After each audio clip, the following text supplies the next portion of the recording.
Yo, it's Graham Ledger. It's time to get totally tubular. So chill out. This radical, bodacious rewind starts right now. Don't you forget about me. And don't you forget about me. Please don't do that. Can you cover me and register too? Okay. May I help you? Yes. This is not the best breakfast I ever ate, and I'd like my money back. Okay. I believe you have to fill out a form for that. No, I'd like my money back now. I'm sorry, it doesn't work that way. You see, I have to fill out a form and, well, you ate most of it already, so... You see that sign? It says 100% guaranteed. You know what the meaning of guarantee is? Did they teach you that here? Sir, if you just wait a minute... Look, just put your little hand back in the cash register and give me my $2.75 back, please, Brad. Sir, if you just give me a minute, I'll find the forms. I'll take care of everything. I don't have a minute. You've made me late enough. I am so tired of dealing with incompetence. It says 100% guaranteed, you moron. Mister, if you don't shut up, I'm gonna kick 100% of your ass! Is there a problem here? Can I help you, sir? You bet you have a problem. Your employee here used profanity and threatened me with violence. I'm surprised. I eat here all the time and usually have good service until today. All I wanted was my money back on this breakfast. It was a little undercooked. And he threatens me with violence. Now I'm gonna call your supervisor. I can take care of it. Mr. Hamilton, did you threaten this customer or use profanity in any way? Why? He insulted me first. He called me a moron, Dennis. Answer me. Did you threaten this customer or use profanity in any way? Yes. You're fired. I'm very sorry, sir. I'll refund your money right now. Hope you won't hold this against us. You know how these young kids are these days. Here we are. Perhaps another breakfast. I don't know. I think that's pretty good acting right there. I mean, you can feel the angst from Judge Reinhold as he's getting fired. The manager plays his part pretty well, and the pissed off customer. And I'll tell you something about that scene from Fast Times at Ridgemont High. Interesting, this movie came out in 1982. At the time, for me personally, for some reason I avoided this movie. I just didn't think it was going to be that good. Now, today, it's a classic. In fact, I don't think I saw it till I was well past my 20s, which I was in my 20s in the 1980s. All that aside, this scene is interesting for a lot of reasons. I think it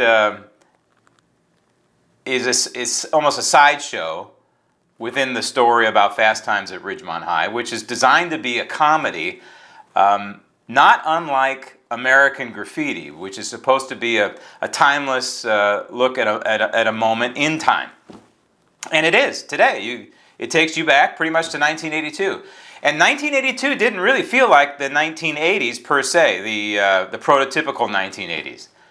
And I'll get into that in just a second. But the interesting thing in this scene, to me, now that I know, is that Nicolas Cage is in this scene. Yep. Did you see him? Maybe you know already, but now you do if you don't. I'm sure most people don't. Nicolas Cage was in that scene. So you're going to put this movie on and you're going to hit rewind and you're going to freeze and you're going to try and figure out where I'll kind of give it away, but without giving it away. But Nicolas Cage was in this scene, in this movie, but he did not get credit. In the credits, nor off screen. Nicolas Cage appeared in this movie, but he didn't get any credit whatsoever. I'll explain that in just a moment. In 1982, the big phrase that a lot of us were saying was disco sucks. So what we were trying to do in the 1980s, and in fact there's a scene in this movie where the camera flashes to, written in spray paint on the wall in the dugout at a baseball field at night, disco sucks. It really set the tone for the era. This movie was not really quintessential 1980s. It's more like a movie kind of with a 1970s hangover, but a harbinger of the 1980s. And if you look at the hair, you know, it's pretty big hair, but for the guys, it's still kind of shaggy hair. You know, in the late 70s, turning into 1980, 81, we kind of had still long hair.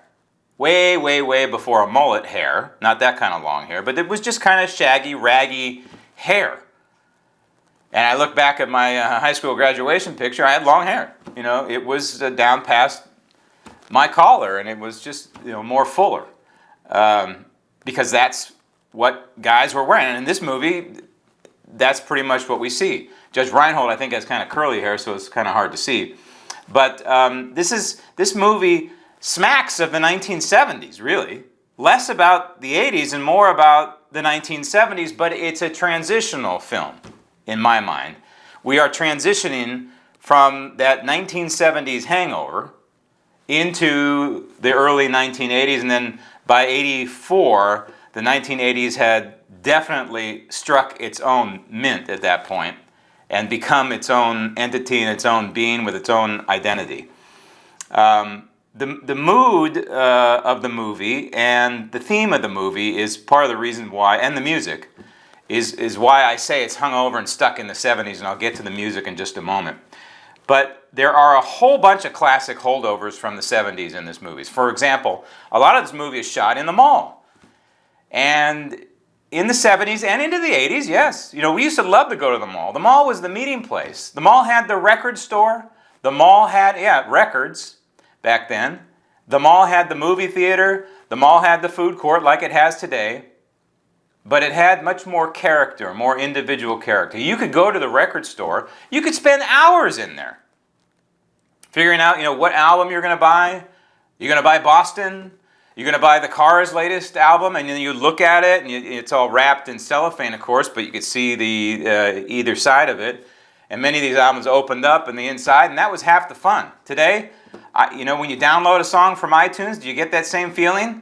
I don't think so. This movie smacked of Jordache jeans. In fact, one of the opening scenes, there is just a tight shot of the ladies behind in these Jordache jeans. I think they're Jordache. They look like Jordache to me. And the Jordache jeans came out in the late 1970s. They were, you know, still big in the 80s, in the early 80s. I think by the mid-80s they were toast, like they are today, I believe. There's another scene in this movie that smacks of the 70s. So that smacks of the 70s. The smacking of the 70s is the ticket taker at the movie theater says smoking upstairs. Can you imagine? Smoking upstairs in the balcony. So you could, I guess back then you could smoke in the balcony only. Like the smoke wouldn't waft all around the theater, just like smoking in an airplane back then. I don't know when they stopped smoking on airliners, probably in the 70s sometime. You know, you could smoke in the final 2 or 3 rows of an airliner as if the smoke wasn't going to creep forward at all to the forward rows. I mean, what kind of brilliant thinking is that? But a hangover from the 70s. Credit card, there's a shot of a credit card machine. You young people, you have no clue what I'm talking about. Back in the old days, there was this machine. It was a little bit smaller than a shoebox. And it had this little lever on it that would slide back and forth, and you would put carbon paper down there, and you would put the credit card on top. If you know what carbon paper is, you'd put the credit card on top and you'd swipe it.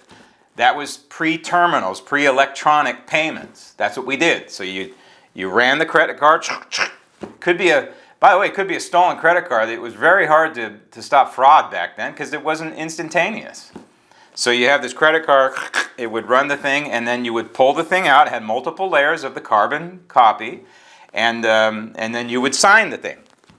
And that was it. And you'd take a copy, they'd take a copy, and the business would pray that credit card was good. That's kind of the way it worked back then. I know that sounds ancient and Stone Age kind of stuff, but that's what we did.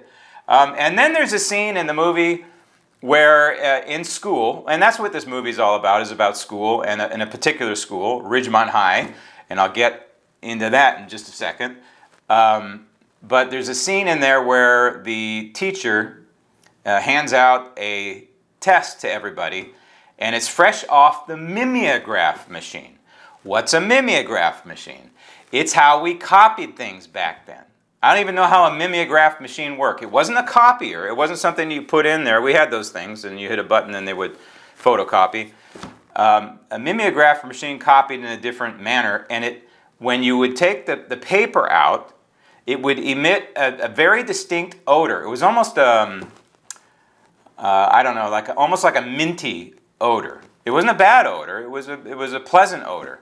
And so when all the tests are handed out, you can see all the students all at once. They put their they put the test to their nose and they take a big inhale, and that's what a lot of kids did back then because it smelled so good. It was the only good thing about a test. In 1982, a lot was happening, and a lot of it was again kind of a transitional feel. So I want you to step back.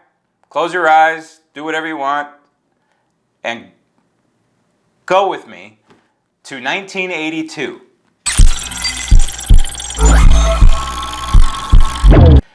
In 1982, a music performer by the name of Michael Jackson came out with Thriller. And by all intents and purposes, Thriller kind of changed the trajectory of music and music videos and made them so elaborate that it seemed like the next music video was trying to one-up the other. And so 1982 was when Thriller came out, and I remember where I was when Thriller came out, and it's one of those moments in time that it was really a legendary moment for those who were alive in 1982. And ladies, you guys had sailor dresses. Thank God those things didn't last very long. I think they went from the sailor dress to the drop waist dress, which were both hideous. So you have the sailor dress preceding the drop waist dress, and both of them didn't last very long on the American landscape. Thank God for that. The sailor dress is exactly, guys, maybe you remember, maybe you don't. I mean, I barely remember. They just weren't form-fitting. They just weren't very complimentary to a lady's figure. I don't want to get too sexist here, but that's kind of basically what it was. Gasoline, under $1, well under $1 a gallon, 91 cents, and a GMC pickup truck cost $5,400. $5,400 for a GMC pickup truck. GMC doesn't even exist anymore. On television, Late Night with David Letterman debuted in 1982. He followed Johnny Carson back then, and then of course became king of late night on his own.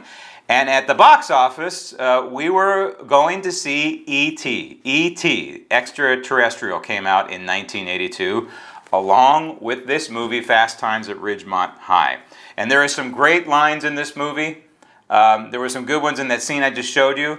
There was a line regarding the guy who is the cool dude at school. He sells tickets. It was a role played by Robert Romanus, who drove around in a Gremlin, by the way. A Gremlin vehicle. Again, you kids probably don't know. You can Google what a Gremlin is. It was a hideous car, but that's what he drove to school. And but this guy was the cool guy, and he was selling concert tickets. That's how he made money. So one of the young kids, probably a freshman, comes up to him and says, "Hey, are you the guy selling Van Halen tickets?" You know, it's a classic moment, but it just kind of froze me when I was watching. And by the way, those Van Halen tickets were $12.50, but the scalper, this guy, was selling them for $20. So he was making his margin on those tickets of $7.50 per. But Van Halen, you know, Van Halen concert, Van Halen tickets, that does begin to smack certainly of the 1980s. There's a line one girl says to another girl at school, "Yeah, she dresses like Pat Benatar." Do guys like the Pat Benatar look? Well, in 1982, Pat Benatar was just beginning to really dig in as one of the great female vocalists in the country and in the world. It was about a year, 82 was a year before her huge, which probably was trying to one-up Thriller, her huge music video and single, "Love is a Battlefield." Really one of the greatest music videos ever made. It was a movie. It was a mini movie, "Love is a Battlefield" by Pat Benatar. But they're talking about Pat Benatar in the movie. There's another scene where one of the professors at the high school, Ridgemont High, warns the class that he just gave up coffee and that he's drinking Sanka. Again, you folks, young folks, don't know what Sanka is. Sanka is still on the market, by the way, but it was the first decaffeinated and it was freeze-dried coffee that was available. And so when people were trying to give up caffeinated coffee, can you believe that? Starbucks people giving up caffeinated coffee? When they went to Sanka. And that meant that they had no caffeine in their system and they were grumpy. So the teacher was warning the class about that. And of course, maybe the greatest line from this movie is Spicoli, played by Sean Penn, the surfer dude, who toward the end of the movie says all he cares about is tasty waves and a cool buzz. So all he cares about is getting stoned and surfing. And that pretty much summarizes where this movie was set. And I want to get into that in just a minute, and what high school it was molded after, and I want to get into that in just a moment. Great great scenes in this movie. I just showed you one. There's another scene with Spicoli and Mr. Hand, who was the teacher in U.S. history, that most of the in-school scenes were shot in Mr. Hand's classroom, and they were mostly butting heads, Spicoli and Mr. Hand. And Mr. Hand, by the way, for those of us who are old, we know him as My Favorite Martian, who played it was a sitcom in the late 60s, early 70s, where he played a Martian. But here he plays a very strict and uptight, but turns out to be a nice guy kind of teacher. So that was another legendary scene with the pizza. Everybody thinks of that when they think of Fast Time at Ridgemont High. And then there's the scene at the mall where one student is trying to give the other student some advice. It's the Robert Romanus, the ticket scalper guy, is giving another kind of nerdy guy some dating advice, and he says, hey, I have a 5-point plan when you deal with women. Look, what do I say to her once we get in the car? No problem, Red. What you need is my special 5-point plan. Come on, Damone, I need real help here. What do you mean? Hey, men have died trying to obtain this valuable information, you know. But I'll give it to you for free. Okay, what's your 5-point plan? All right. Now pay attention. First of all, Rat, you never let on how much you like a girl. Oh, Debbie. Hi. 2, you always call the shots. Kiss me. You won't regret it. Now 3, act like wherever you are, that's the place to be. Isn't this great? 4, when ordering food, you find out what she wants, then order for the both of you. It's a classy move. Now, the lady will have the linguine and white clam sauce and a Coke with no ice. And 5, now this is most important, Rat. When it comes down to making out, whenever possible, put on side 1 of Led Zeppelin 4.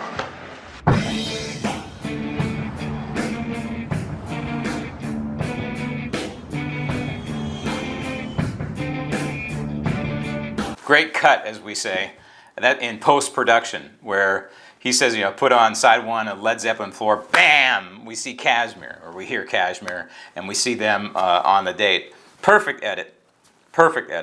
And by the way, of course, that poster, in case you didn't know, is Deborah Harry, Blondie. And so he's, using her as the model for the 5-point plan. Many references to 1980s stars, but late 70s stars, really. Devo, we see posters of Devo, we see posters of the B-52s, we see posters of Pete Townsend, Elvis Costello, and of course the aforementioned Deborah Harry. Sean Penn, of course, is the star of this movie, but I think Judge Reinhold really owns it, in my opinion. Phoebe Cates is in this movie. If you don't remember her, she was hot for a while in the 80s, and then something happened, she fizzled out. The aforementioned Robert Romanis, who plays the ticket scalper. Forrest Whitaker is in this movie. A lot of people forget that, I think, but he's the mean football player, the bad football player, if you will, bad in the good sense. Football player whose Trans Am gets trashed. How painful is that to watch? A nice, beautiful, probably 1981-82 Trans Am gets trashed in the movie. And Nicolas Cage. All right, here's the deal on Nicolas Cage. He's in that scene, that first scene that I showed you. In the credits, though, he is listed as Nicholas Coppola, as in Francis Ford Coppola, because he is the grandson, in case you didn't know, of Francis Ford Coppola, the famous director. But there was a point where he decided that he didn't want to have Grandpa's last name, so he changed his stage name to Cage. And this was before he made that decision, apparently, because when you look in the credits, you will see Nicholas Coppola. So there you go. There's the explanation that Nicolas Cage was in the movie, but he didn't get credit because it was under Nicholas Coppola. It was interesting. And that was a non-speaking part.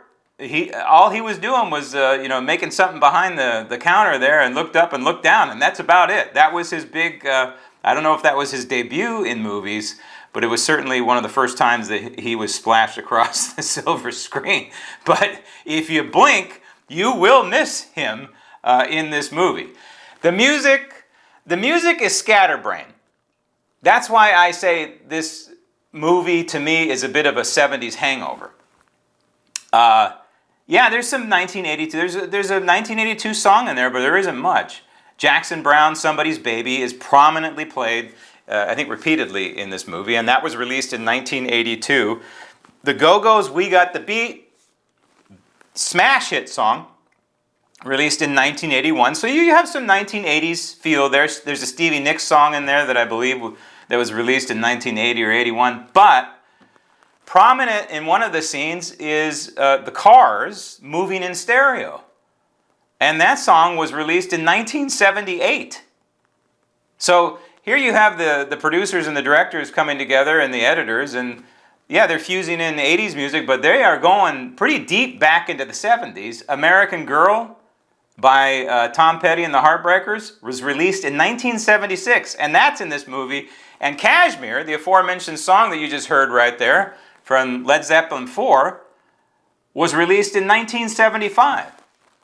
So you see why I say this is it's a classic movie. It is now a cult movie, but it is a 1970s hangover movie with the harbinger of the 1980s along with it. I'm Graham Ledger. Later!